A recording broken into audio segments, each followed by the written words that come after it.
There was once a 15-year-old boy named Arnold who lived with his father Jeffrey, a widower struggling to hold life together after loss. Every morning before the sun rose, Arnold went out to the farm to help his father. He carried heavy bundles of firewood balanced on his young head so meals could be cooked over an open flame because their home had no indoor kitchen. Afterward, he walked barefoot along a rocky, unforgiving path, carrying a bucket to the spring for water they needed for drinking, cooking, and washing. His feet were calloused, his shoulders sore, yet his heart was loyal. He worked without complaint, doing his best to be the son his father needed. When Jeffrey remarried, everything changed. The woman he brought home did not welcome Arnold. Instead of kindness, she gave him cruelty. She pushed him harder than his small body could bear, burdening him with endless labor and cold words. For the sake of peace and survival, Arnold quietly left. He found shelter under a cave, sometimes sleeping on the roadside, choosing hardship over a home that no longer felt safe. One day, as Arnold lay asleep by the road, a good man passed by and stopped. Something about the boy stirred his heart. The man left, returned with a bucket of clean water and soap, praying the boy would still be there. He was. Right there on the roadside, the man bathed Arnold, washed away the dust of suffering, placed clean clothes on his body and sandals on his tired feet. He took Arnold to a barber where tangled hair was trimmed and dignity restored.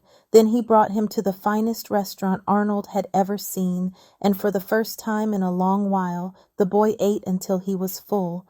Not just his stomach, but his soul. That man didn't stop there. He took Arnold under his care, found him a small apartment, paid the rent in full, and furnished it with everything he needed. He helped him find work and made sure he returned to school, knowing the boy was still so young, still full of promise. 10 years passed. Arnold grew into a man of strength and character. He married his high school sweetheart, Julie, and together they welcomed a son.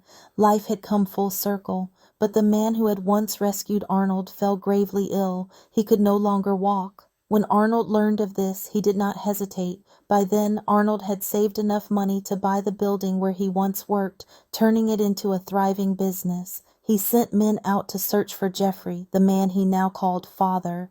They found him weak and sick, unable to care for himself. Arnold brought Jeffrey to a nursing home, paying for his stay because he was too ill for his wife to manage at home. Jeffrey required a Hoyer lift to be moved from bed to wheelchair, and his days were heavy with dependence. Yet Arnold visited him every single day, watching over his care, speaking up for him, making sure every need was met with dignity and compassion. Slowly, miraculously, Jeffrey began to recover. Strength returned to his legs. Hope returned to his eyes. At just 50 years old, he was walking again. When Jeffrey was well enough, Arnold did something no one expected. He offered him a job, not just any job, but a position of honor, supervisor at his business. He trusted him. He restored him. Standing side by side, the boy who once slept on roadsides and the man who had been broken by life now worked together, father and son, not by blood alone, but by love, forgiveness, and grace.